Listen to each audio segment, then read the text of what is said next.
again with the lies, saying my grandmother didn't leave me anything. You are wrong. My grandmother left me everything. My family refused to read the will. That's why I wound up being homeless after my grandmother passed away. It wasn't because she left me homeless. She left me taken care of, and her family disposed of the will and did what they wanted. How do I know that? Because a couple of days after the funeral, I received a message from my niece, forwarded by my older sister, who spoke to the lawyer who fixed Meemaw's will. In that message, the lawyer said that she had just gone over the will with Meemaw a couple of months before she went to the hospital, and that everything was left to me, and that I was her biggest concern because, and I quote, she knew the rest of the family would not take care of me. That's why she had things set up the way she did, so that I would not be left the way I was by this heartless, abusive family. They have lied to you.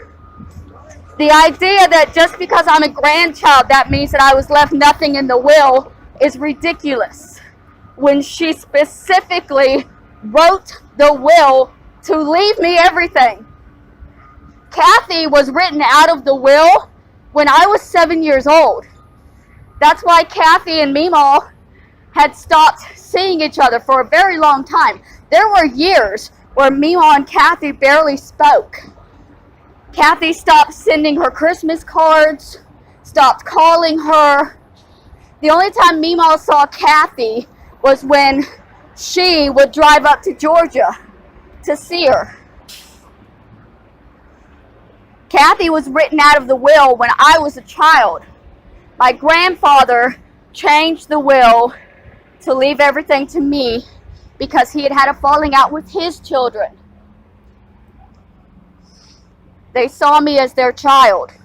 I was not seen as a grandchild in my grandmother's eyes. She raised me. She saw me as her child, not her grandchild. She saw me as her child. She tried to adopt me multiple times. She successfully adopted her sister as her daughter. So don't tell me that my grandmother can't raise somebody who is not their child and see them as their child.